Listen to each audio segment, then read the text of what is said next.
Good day, Amherstburg. It's myself, Laura D'Alessandro. And it's Ron Giofu from the Rivertown Times, back here on the airways of 107.9 FM, CKBG The Berg, for the Rivertown Times Week in Review. It's been a cold one. I think winter is upon us. Would you say, Ron? I would say so, yeah. It was chilly the last few days. And woke up to the white stuff on Sunday. Yeah, I was outside at the Jingle Bell Run in Essex for Community Living Essex County, and I came back. I came back, and my shoes were wet, my camera bag was wet, my coat was wet, and because you were running so fast? Well, if I was running, I'd just be so fast I'd be avoiding the flakes, but you'd still be there. Yeah, it was. Yeah, exactly. Yeah, there was some vagrant on a park bench. It would have been me, but it was wet. It was cold, but hey, it's November, so what are you gonna do? That's right. That's right. Thankfully, Mother Nature cooperated for the most part yesterday as we took part in the Remembrance Day services put on by the Royal Canadian Legion Branch 157. Great turnout. I was pleasantly surprised to see everybody down at the Cenotaph again this year, and those that were marching put on a great show of respect. And you were down there. I think at one time you were straddling a cannon to get all the photos that we have, and it wouldn't be a Remembrance Day service without the coverage from you, Ron. So take it away. As usual, very well-done service, well-organized service by Royal Canadian Legion, Fort Malden Branch 157. And I was kind of bouncing around doing my thing and looking for good places to get photos from. And I think I got a few different spots and was able to get a few photos on the front page of this week's Rivertown Times. Because we had a bit of time, not a lot of time, but we were able to squeeze a few photos in before we had to go to press. That was a little bit difficult this year with, at least for our purposes, with Remembrance Day being on a Tuesday. We have to go to press right around the noon hour, so we were able to get some photos in, and we'll have more coverage on our website in the coming day or two. We have photos and a video on our website, or on our Facebook page, I should say. I mean, the photo you took is on Facebook, Instagram, and Threads, and it's really taken off. Yeah, that video, it's become quite the thing to share and comment and view. It turned out really well. Yeah, and I'll get the story up on the website either today or tomorrow, as soon as I can, basically. And again, we got, but all the focus should be on the Legion and our veterans. And it was just another well-done service and ceremony and parade by the Legion. And again, it's as was said yesterday during the ceremony, it's, first of all, it's not a celebration, it's a commemoration. We remember our vets, those who died in times of war, and in fact, those still serving us, and those of us who came home, and probably will never forget what they saw when they served our country in the name of freedom. And again, we thank all vets, and it's not just we should do this all year long, 365 days out of the year. Thank veterans and those of us who served our country, and the Legion does a great job in keeping that mission alive. And again, we'll check out the Rivertown Times for more Remembrance Day coverage. And the Remembrance Day coverage kind of culminated with the Remembrance Day service yesterday. But you'll see throughout this week's issue of the Rivertown Times, even on the front page, there were a lot of Remembrance Day activities and things that took place leading up to Remembrance Day. One of them being the Veterans Appreciation Dinner that was held at the Legion on Sunday night. I think they were quite happy. They served 128 meals. You were there and were able to take in everything that happened that night. It was just another very well-done night by our local Legion. Veterans from all over came in and were recognized and were honored. We had a few speeches kind of recognizing and honoring and paying tribute to our veterans. And they were paraded in. We got a group photo with the vets, and we had a great meal. On a side note, the Legion always does a great job at serving great food, nice roast beef dinner, but more importantly, it was just a fantastic night to honor our veterans, and that's just another way we can show our appreciation to those who served us. So thank you again to the veterans, and great job by our local Legion. You were also at Stella Maris with Meg Reiner from the Marsh Collection. She gave a presentation to one of the classes there on Remembrance Day.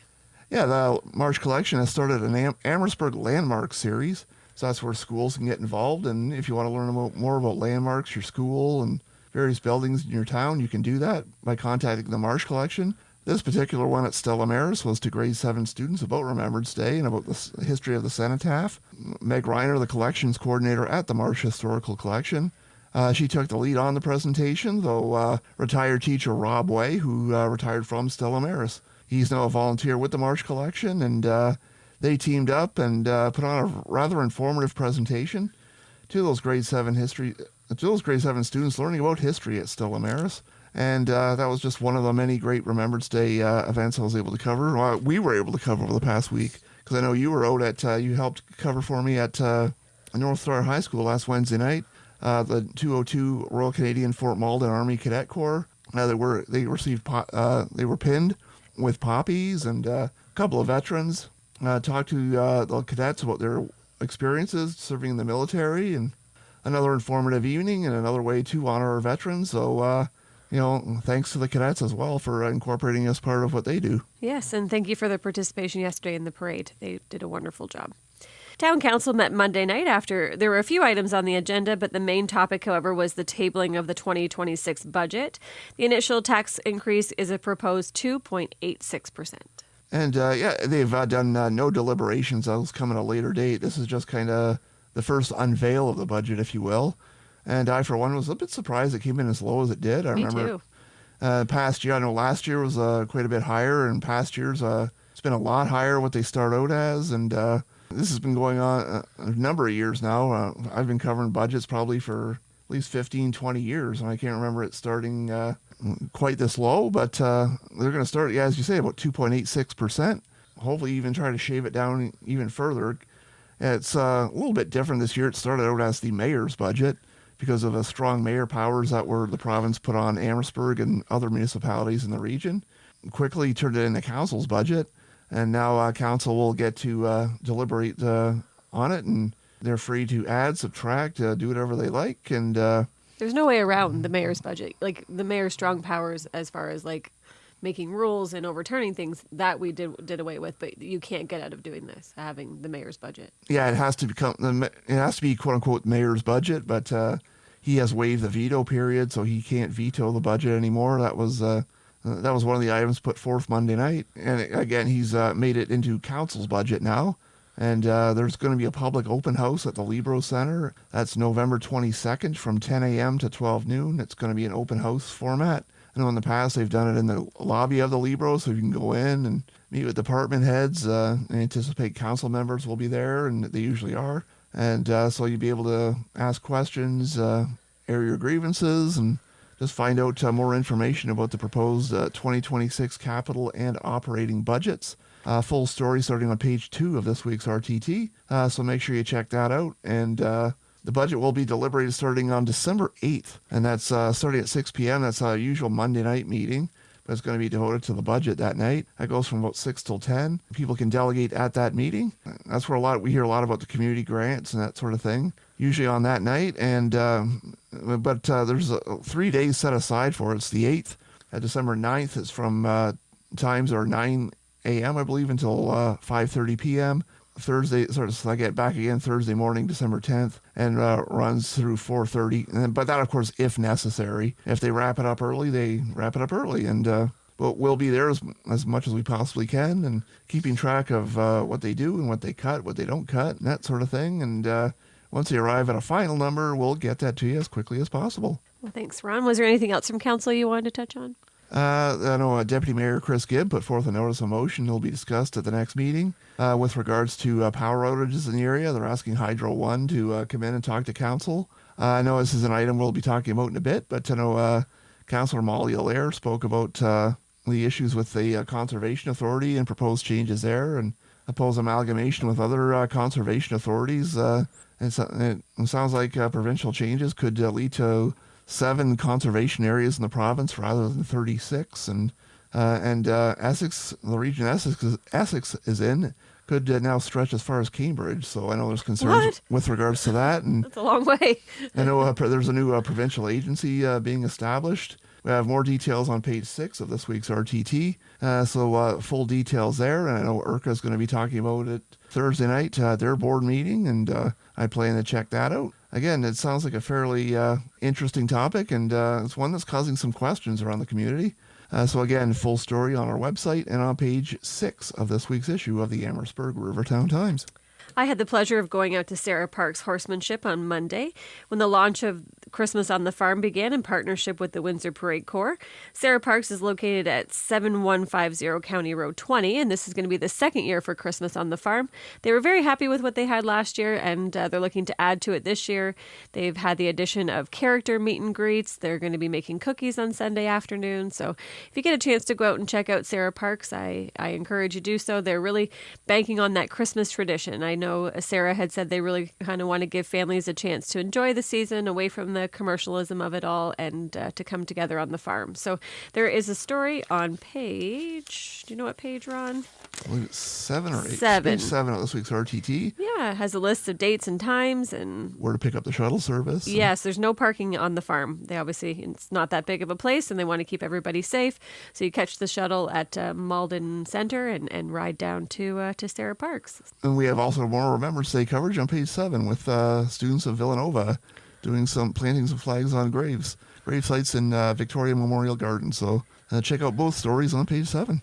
All right, we're going to turn our attention to sports, and we're going to start off with North Star High School sports as they were in championship week last week with junior boys volleyball. They were able to secure the win in the championship, and unfortunately, the senior girls basketball team wasn't able to pull off the win in the finals.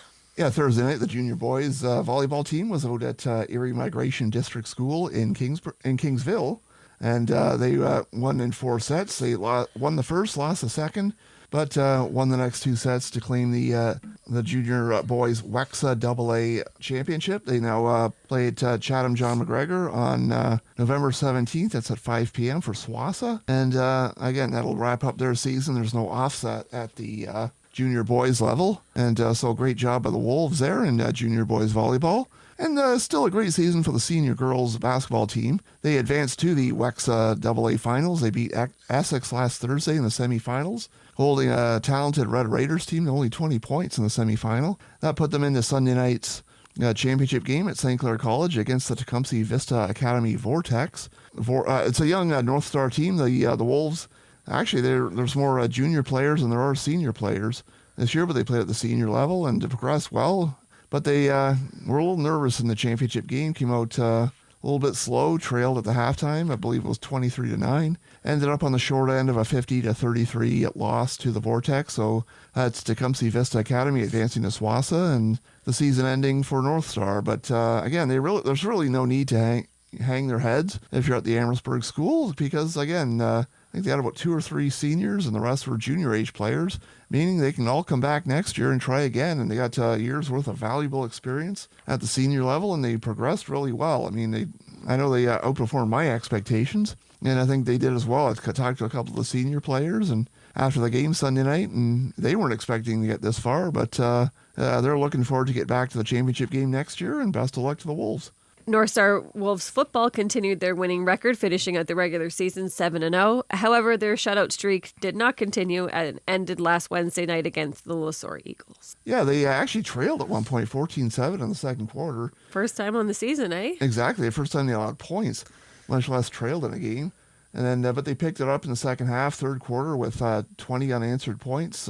I know Brody Halliday, I believe, had about 10 tackles for loss. Ashton Favreau 4 rushing touchdowns, and they ended up winning the game and advanced to the championship game Saturday night at St. Clair College. They'll play the Bell River Nobles. Bell River also 7-0 this season. So it should be a clash of the Titans at St. Clair. A good football game to watch, and we will be there, and we will be checking out all the action. Good luck to North Star. What a Cinderella story it would be to end on a win. So hopefully they can pull out all the stops against Bell River. A former General Amherst High School student-athlete was inducted to the Windsor-Essex County Sports Hall of Fame over the weekend. Congratulations to Carissa Williams. She had a stellar career at General Amherst on some of those really strong teams, those powerhouse teams that won multiple OFSAs and were just rolled along for quite a number of years. And she was a part of that string. And sorry, what sport did she play? She was a basketball player and athletic career, continuing her academic career as well. Let's not forget that. She went to the University of Windsor, part of multiple national championships there at the U of W, and played professionally in Europe. So a stellar basketball career for Carissa Williams. I believe she's one of the top CIS players of the century. Holy smokes. And so just a fantastic career. And she was one of 10 honorees on Saturday night at the Chicharo Club into the Windsor Essex Sports Hall of Fame. Her former coach and the aforementioned, and he's still coaching, he was the coach of the senior girls basketball team again this year. Dom Silvaggio on hand to honor one of his former players. And congratulations to Carissa. And she's doing great things. She's living up in Orangeville now with her family, and she's a police officer now. And, great to see Carissa doing well. And, congratulations to her on her Hall of Fame induction. And thanks for covering that for us, Ron. I know it was kind of a hike out there to do that, but you were there, and I know it meant a lot to her, and it means a lot to the community that you took time to do that. So thank you. I think a lot of people remember her, so hopefully... and she remembered you. She did, yeah. I was surprised. You're unforgettable, Ron. I guess, yeah. As hard as I try. Exactly, yeah. I don't blame you for trying. All right, keeping in the motorsports, we're going to turn to the Admirals. They picked up 2 overtime wins last weekend, but unfortunately they fell to the Essex 73s last night in an 8-4 loss. Yeah, our coverage is the Dresden game, which was last Friday night in Dresden. Admirals win 3-2. And they came back home Saturday night, and they had a powerful Lakeshore team at the Libro Center, but they pulled off a 5-4 win. So congrats to the Admirals on those 2 wins. They traveled to Essex, as you say, last night, and after the issue of the RTT went to press, they got down 5-0 early, and that's always a tough hole to dig out of, obviously. They fought back and actually made it a 5-3 game at one point. It was 6-4 and then 8-4, but great job by the Admirals, staying competitive, at least in the game. I know it's definitely not the start they wanted last night, but still a good weekend overall, and they're back at it this Sunday night. They are at the Libro Center for a 5 p.m. game against the Moortown Flags. And I know Saturday night they'll be at the Legion. I believe they have a fundraiser going on, so check the Admirals' social media for that. And they have a fundraising dinner, and check out the Admirals' social media on how you can get involved. Very exciting. Go Admirals. All right, looking forward to the weekend. It's the official kickoff to Christmas. River Lights is going to light the Christmas tree at 6 p.m., but prior to that will be the Santa Run at 5. Are you doing the Santa Run, Terrence? I don't know yet. Come on. I'm on the fence, too. I went on the race roster website today, and I thought, oh, please be sold out. Please be sold out. And it's not. So I don't know if that's my sign that I should do it, or I don't know. I don't know. As long as I don't have to be Santa. Well, you get a Santa suit. I do? Yes. They give you a Santa suit, and you got to run around town in it. God. Just you. Everybody else is in regular clothes. I'll see how I feel on the night. Well, look for possibly Terrence and I running the Santa Run, maybe. But you'll be there regardless. Well, I'll be there taking pictures. My beard is slowly turning gray, but don't. I think we should get you an elf costume. All the Santas, they need an elf. Yeah. Leave it with me. Yeah, I mean, I'm sure you have your own plans. You typically do. Who's lighting the Christmas tree this year? Is it going to be the mayor? I know last year he was on vacation. I believe he's. I haven't heard otherwise. Yeah, as far as I know, yeah, it's then the tree lighting 6 o'clock down at the Parkette, Navy Yard Park, and all kinds of fun stuff to follow. So be aware of the run, be aware of the tree lighting, and be aware of the road closures associated with everything. We have an ad on page 6. I believe it's page 6. Let's double check. I think you're right, Ron. You're never wrong. Yep, page 6. So it kind of breaks down the times and everything like that, and what streets will be closed. So keep your eye out for all the Santas downtown. And the next week is the parade. Yep, November 22nd, 6 o'clock. And again, be aware of the road closures that will be undoubtedly coming up. And keep your eyes out for Santa. The big guy's coming to town November 22nd at 6 p.m. Thanks to the Windsor Parade Co. Also happening this weekend on Sunday is the Hope of St. Joseph's fundraiser dinner. That's going to be at Coachwood at 5:30. And you were reading off a list of what they're having for dinner, and it sounds pretty tasty. So they always put on a good meal and a good fundraiser for the Hope of St. Joseph. And chicken, pasta, potatoes, the whole 9 yards out at Coachwood Sunday night. Dinner at 5:30. And for tickets, check our community events column on page 13. There's a whole list of people you can call for more information and for tickets. And we have a whole list of birthdays we need to shout out here. First of all, we need to shout out a happy birthday to our newspaper delivery person extraordinaire, Louise Francis. Today is her birthday, so we're wishing Louise a very, very happy birthday. And it's also our buddy Louie's birthday. He was already in the paper and picked up the copy of the paper this week, and his lovely face is featured there on the back. So happy birthday, Louie. Happy birthday, Louie, and have a great day. And my dear friend Vivian Wood. Today is Vivian Wood's 82nd birthday. I'm kidding. She's how old are you? 52? I'm 52. She's the same age as you. She's 52, yeah. After making that joke about her, I'm not sure if you're making 52. Well, and but, actually, I probably shouldn't joke because she's my hairdresser. So exactly, yeah. joke could be on me. But nonetheless, happy birthday, Vivi. I love you lots. Anything else to add, Rob? Just lots of stuff in this week's paper. We have county council coverage. We have coverage of Friday Night Live, where you may see a picture of Terrence in this week's RTT. The man behind it all. Yeah, so I took a lot of pictures of Terrence this week, and For your own personal use, or a lot of them are on Facebook. Friday Night Live. He's a veteran. Actually, was in the Remembrance Day parade, and I took quite a lot of photos of him. So I'm glad I didn't break your camera anyway. what is this prop you have? Is this a horse? Part of your act? Yeah, it's a stick with an horse's head handle, as they would say up north. A head handle. Is that what? Horse's head handle.